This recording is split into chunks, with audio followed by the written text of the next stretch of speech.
Olá a todos, eu sou o professor Jorge Wilson Cortez, da Universidade Federal da Grande Dourados, vinculados ao curso de Agronomia, Engenharia Agrícola e Zootecnia. Hoje nós vamos conversar um pouco sobre sensores e equipamentos para a agricultura de precisão. Vamos dar alguns detalhes a mais do que nós já temos na nossa aula resumo lá com slides para vocês. Vamos conversar aqui um pouco mais sobre o processo, né, de uso desses sensores e equipamentos na agricultura de precisão. Vamos lá?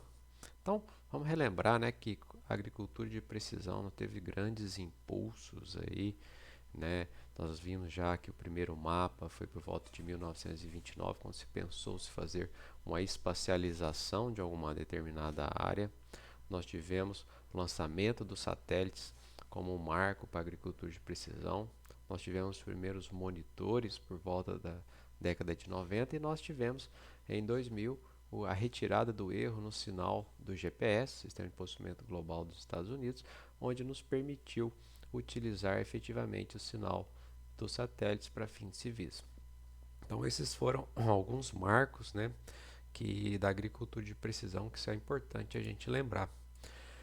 Então nós precisamos pensar que quando nós estamos fazendo o manejo da, da lavoura, de um talhão, dentro da agricultura de precisão, eu preciso lembrar daquelas três tipos de variabilidade que nós já comentamos anteriormente, que é a variabilidade espacial, temporal e também preditiva, né? A espacial, relacionada à área, ao campo de produção, a temporal, ao longo dos anos, essa variabilidade é, que oscila em função do clima, do tempo, e a preditiva, né, que é uma previsão utilizando-se de dados anteriores para predizer uma aplicação futura. Tá? Então nós temos que lembrar desses três tipos de variabilidade. Tá? Nós precisamos lembrar que nós temos muitas alternativas, né? Nós comentamos nas aulas anteriores em questão de tipos de grades amostrais, para a gente representar uma área de grades regulares, inteligentes, tá? Com sobre-zonas de manejo, são todos importantes a gente lembrar desses conceitos, né? E aí que vem a questão dos sensores, né? Porque vocês sabem que numa coleta manual é uma tarefa muito árdua. Imaginem vocês que eu tenho uma grade amostral muito densa e vou ter que coletar muitos pontos com subamostras em cada ponto.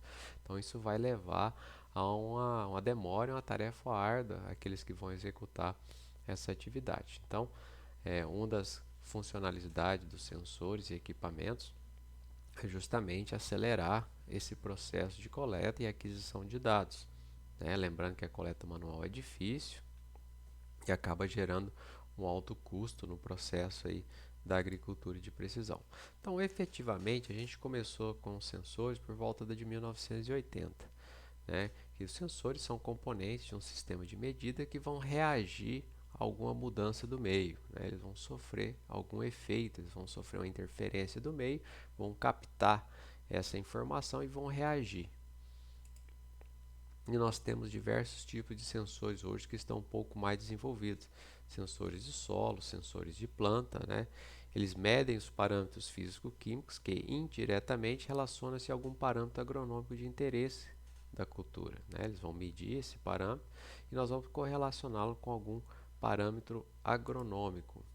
E nós tivemos vários sensores, avanços em sensores, né? Nós temos o que nós podemos chamar de sensores in situ, a campo, excito aquele que está fora, não invasivo, né, que não fora do solo, invasivo, que entra, passivo, né, que utiliza um sinal refletido, ativo são aqueles que têm uma fonte de energia própria, móveis que estão acoplados a diversos equipamentos, tratores, quadriciclos, e os estacionários normalmente são sensores fixos.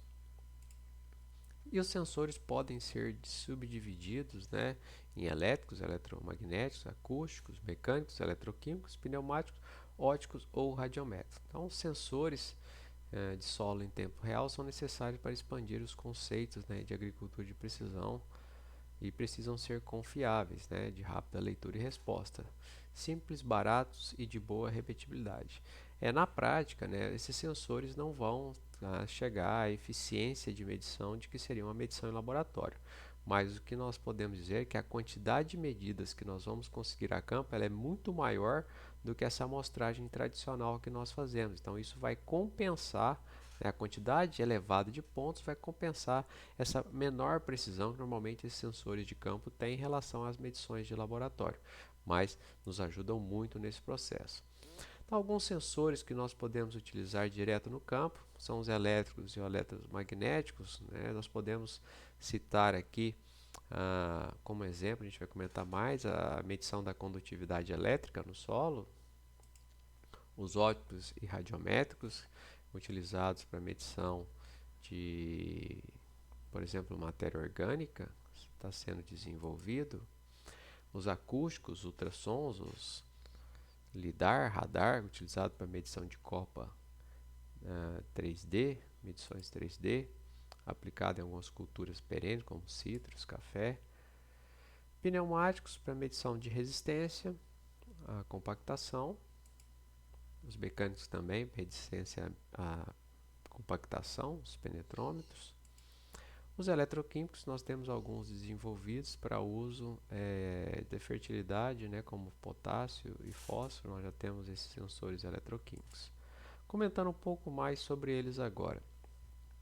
Falando sobre a condutividade elétrica, né? A condutividade elétrica ela é um parâmetro que se relaciona-se com a textura e a CDC do solo. E nós temos um equipamento tradicional de discos. Para aqueles que nunca viram um equipamento, imaginem uma semeadora, né? Já fizeram a disciplina de mecanização. Na parte da frente do semeador de plantio direto, nós temos os discos de corte para palha. Então, o equipamento de disco de condutividade elétrica teria somente aquela barra porta-ferramentas e os discos de corte para palha. E aí nós teríamos um par de discos que injetam a corrente elétrica no solo, enquanto os outros pares de discos medem a queda de voltagem.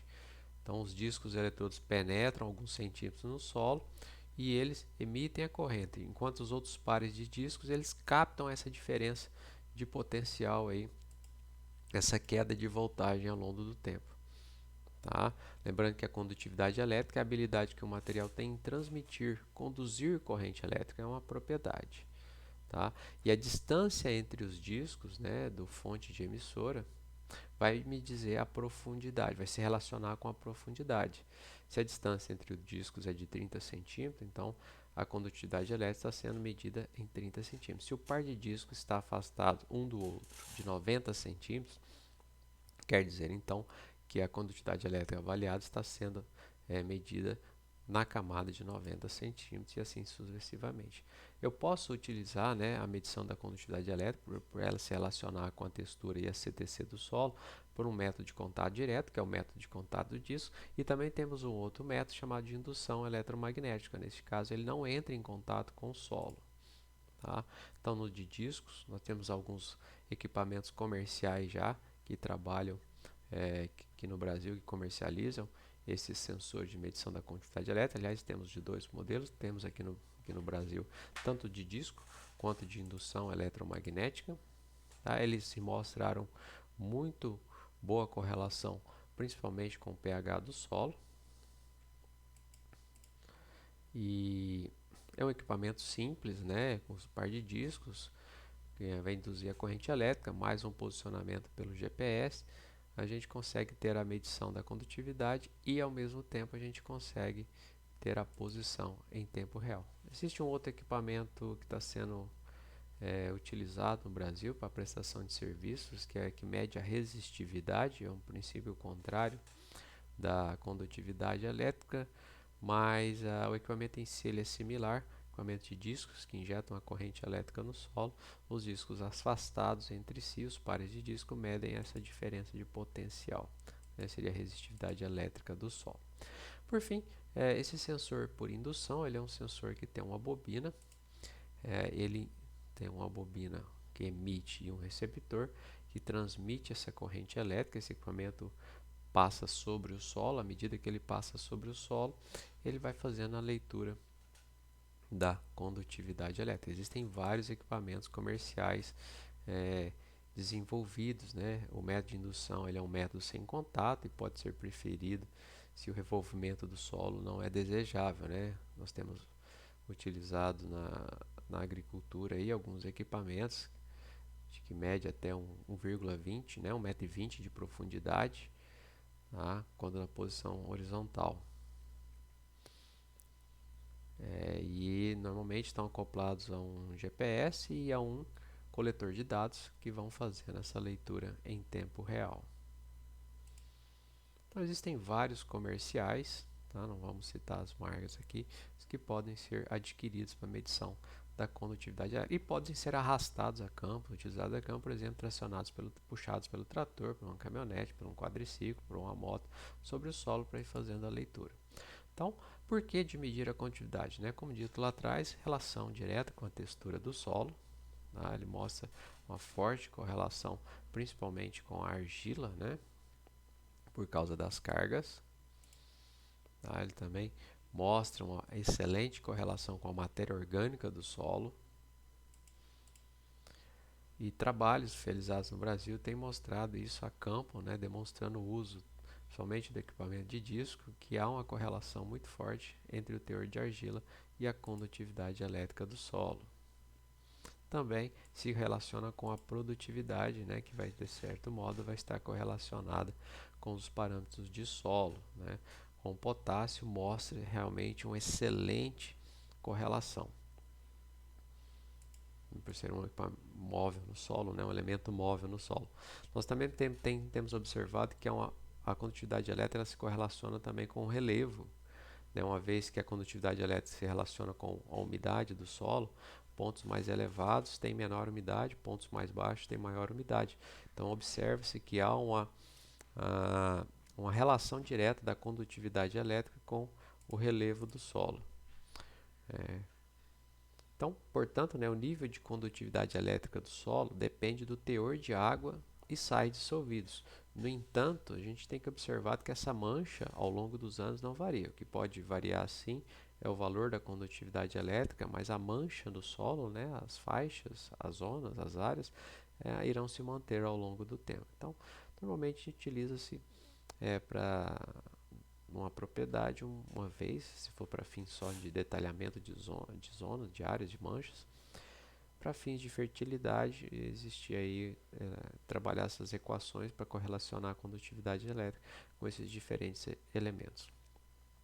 Outros sensores que nós temos utilizado muitos é a espectroscopia de reflectância, né, que utiliza a energia eletromagnética, normalmente a do Sol, que seria a passiva, ou por meio de um sensor ativo que emite uma fonte de energia, e a gente capta essa reflectância, né? São sensores ópticos e radiométricos.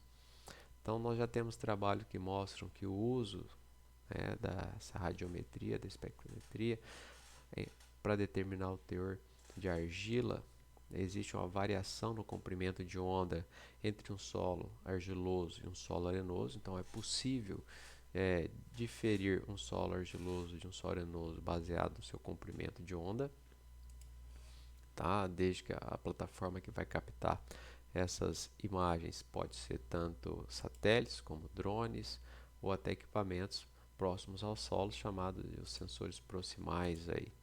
Tá? Nós temos algum equipamento comercial que está sendo desenvolvido que usa a espectrometria para medição da matéria orgânica do solo, né? O sensor passa rasgando o solo e fazendo a leitura dessa matéria orgânica. Então isso já é um equipamento comercial que está sendo desenvolvido. Então isso já é uma realidade hoje comercial. Existem outros sensores no mercado tentando fazer essa leitura e correlação da matéria orgânica, mas o que nós mais temos utilizado nessa linha de sensores ópticos e radiométricos são aqueles utilizados para determinação dos índices de vegetação, né, o NDVI, e podem ser tanto equipamentos, pode ser como o próprio olho humano. Ele é um sensor que, se você utilizar uma prancheta de cores, você conseguiria distinguir a biomassa, se ela está em função do verde.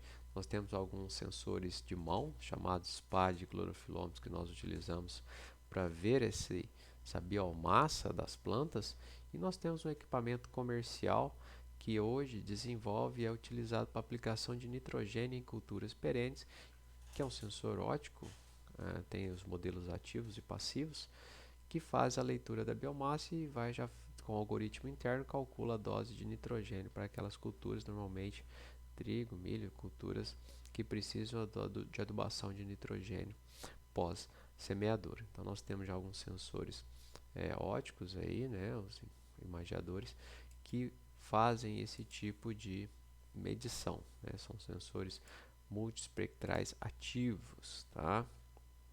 Que podem utilizar a reflectância passivos ou ter um sistema de luz própria. Neste caso seria ativo, seriam sensores ativos, tá? E também aqueles pequenos, né, os clorofilômetros, eles são indicados para a gente fazer medições manuais. A gente tem problemas muitas das vezes se a gente usar a imagem de satélites, nós vamos ter às vezes problema de luz, de nuvens, e nesse caso aí fica difícil acessar a informação da área, e esses clorofilômetros manuais podem nos auxiliar nessa medição, né? Eles emitem, né, medem o teor relativo de clorofila, o índice relativo de clorofila, emitem a luz de 650, seriam sensores ativos, né? Esses que emitem a luz a 650 nanômetros vermelho e a 940 infravermelho. E esse correlaciona com a clorofila e a produtividade. Então, para o nitrogênio em si,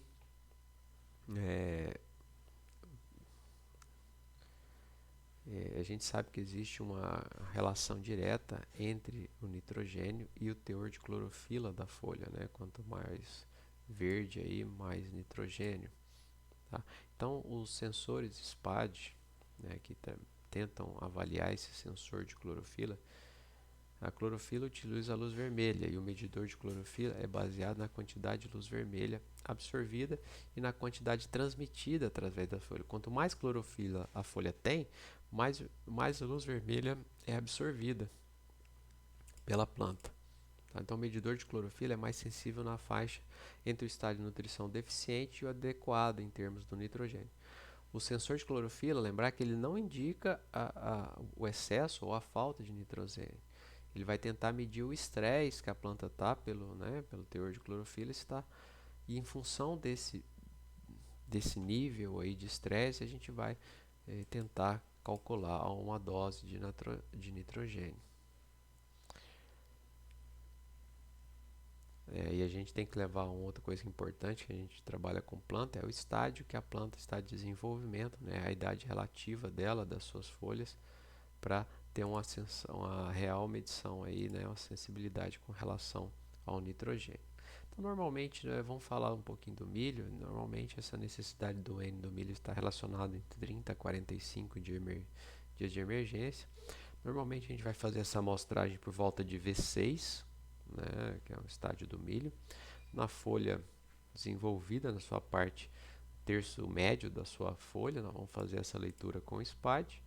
E aí, para definir essa quantidade de N que nós aplicamos, é necessário que nós tenhamos uma área de referência sem estresse de N, ou seria uma área que foi adubada, está sem nenhuma falta de nitrogênio, ela seria o nosso valor de referência. E aí nós vamos calcular o índice de suficiência de N, o valor médio da área e o valor da área sem estresse. Então você tem o valor da área, o valor da área sem estresse, sem falta de nitrogênio, você vai ter um índice relativo ali. Esse índice relativo, se ele for menor do que 95, há uma necessidade de adubação. Se esse índice for maior do que 95%, não precisa fazer adubação nitrogenada. O que eu levo em conta para calcular essa dose de nitrogênio? Eu levo a produtividade, eu levo em conta aplicações, se teve alguma aplicação de estercos, de adubos orgânicos, levo em conta o estado de desenvolvimento foliar. Eu utilizo um fator de uma área de referência, né, qual que é o valor da área sem estresse lá, onde tem nitrogênio, e aí por meio de uma forma de nitrogênio a ser aplicado, eu vou utilizar esses fatores e chegar à quantidade de quilos por hectare de nitrogênio. É um processo até um pouco não muito detalhado, mas você precisaria ter na sua propriedade essa área sem estresse que foi adubada. Então a gente tem observado que existe uma alta correlação entre a clorofila e a produtividade. Então por isso que é importante a gente utilizar e avaliar essas produtividades correlacionadas com o índice de vegetação por diferença normalizada, né, os índices espectrais. Nós temos alguns outros sensores, tá, como os sensores ativos, também relacionados a imagens multiespectrais. Nós estamos falando desses de mão aí, como os espádios clorofilômetros, mas existem outros um pouquinho maiores que nós podemos acoplar em veículos como motos para ir fazer a leitura desse índice de vegetação a campo, tá? Que pode ser utilizado tanto em culturas semiperenes como perenes, e aí obter o índice de vegetação por diferença normalizada, o famoso NDVI. Né? O NDVI é o índice de vegetação por diferença normalizada, e ele é mundialmente utilizado aí nessa parte de correlacionar com a produtividade. Nós temos alguns sensores nessa parte de linha ótica ainda, utilizados para controle de plantas daninhas, né? No caso, aplicações de sim ou não. Onde tem a planta daninha, ele aplica, onde não tem, ele fecha a ponta de aplicação. Então, neste caso, ele é utilizado normalmente em culturas que requerem a aplicação de herbicida em pré-semeadura.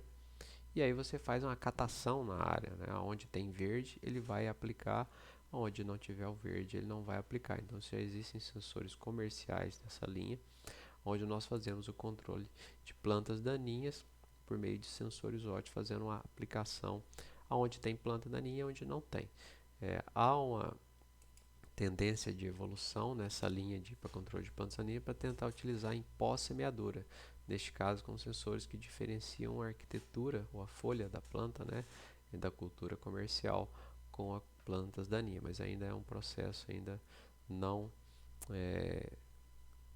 aplicado comercialmente. Nós temos apenas esse de pré-semeadura, onde nós fazemos a catação na área. E sensores mecânicos, eletromecânicos, eletrohidráulicos relacionados aos sensores de compactação, são equipamentos já bem desenvolvidos, existem vários no mercado, aqueles que utilizam simplesmente a resistência do solo, né, por meio de penetrômetros eletrohidráulicos, eletromecânicos. Um dos mais conhecidos que nós temos são os mecânicos, né, que ele utiliza de uma haste. Essa haste é uma ponta cônica, essa ponta cônica vai se penetrando no solo, pode ser de maneira manual ou por meio de um motor elétrico que possui uma célula de carga. Essa célula de carga vai registrando, né, o valor da resistência à penetração. Acoplado a isso, nós teríamos a necessidade de um GNSS para registrar a posição da coordenada. Então, a gente tem uma medição indireta aí da compactação do solo, né? Nós temos a resistência do solo à penetração, que nós vamos analisar e vamos trabalhar esses dados para inferir sobre a compactação do solo. Hoje um dos grandes gargalos aí, uma vez que a parte química do solo, a fertilidade do solo é muito bem estudada por todos nós, a parte sanitária também está muito bem desenvolvida junto com as empresas comerciais. Então, um dos gargalos que a gente observa hoje em áreas onde se tenta fazer um processo de semeadura direta, tá? Não estou falando em plantio direto, estou falando de semeadura direta. Muitas áreas nós temos a famosa sucessão soja, verão, milho, inverno, todo inverno. Neste caso não podemos falar em plantio direto, mas sim um sistema de semeadura direta, né, semeadura na palha, sem nenhum removimento do solo, mas esse processo acaba gerando em compactação do solo. Tá? Então, esses equipamentos para medição de resistência à compactação, seja mecânico, eletromecânico, eletrohidráulicos, temos todos os modelos aí comerciais, são importantes para a propriedade. Existem equipamentos simples e baratos que uma propriedade pode ter para fazer a sua medição da compactação do solo. tá? E os eletroquímicos relacionados à fertilidade do solo, como eu comentei, é uma das áreas que o Brasil mais trabalha, né, fazendo aplicações a taxa variada em função da necessidade de fertilizantes em cada região. Então, nós temos hoje desenvolvidos comercialmente os sensores de fósforo e potássio. Esses sensores são acoplados a um equipamento que retira uma amostra do solo, faz a leitura, lava o sensor é inserido novamente no solo e faz uma nova leitura.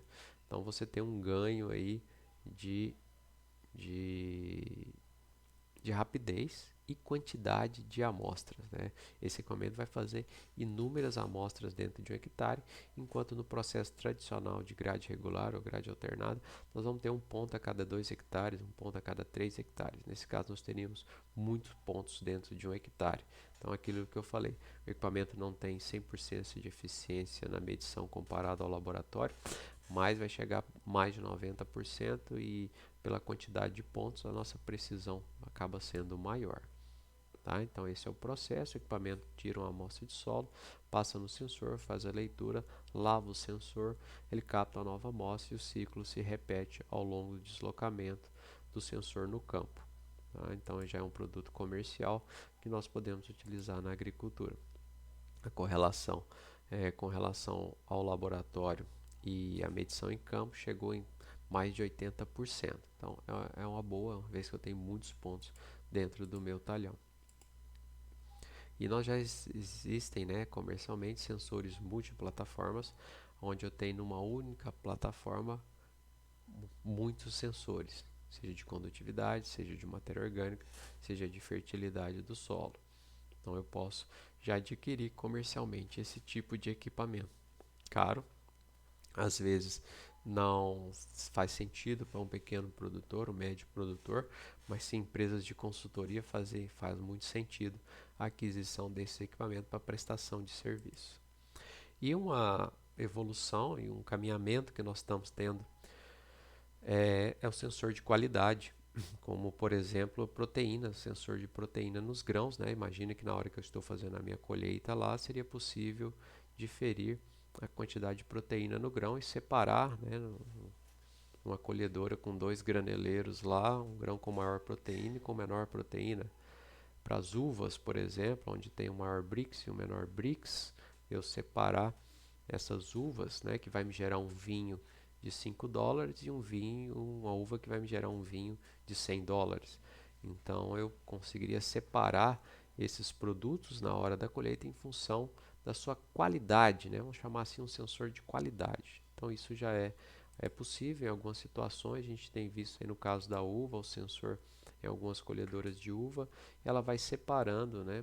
Tem 2 tratores com as carretas que andam paralelo à colhedora e ela vai separar, ela indica, o sensor indica que quando muda o teor, indica troca de carreta. Então você muda o trator onde está sendo descarregado a uva e você vai trabalhar com a uva de maior qualidade ou uma uva de menor qualidade. Você vai ter vinhos de diferentes padrões aí. Então esses seriam os principais sensores aí que nós entendemos que está sendo utilizado no Brasil, que estão em evolução. Existem outros comercialmente. A gente espera ter dado uma passada geral aqui com mais detalhes para vocês. Espero que vocês aproveitem, utilize o material de apoio, veja a aula resumo com os slides, estudem todo o material, assistam às aulas, façam as atividades. Bom estudo a todos.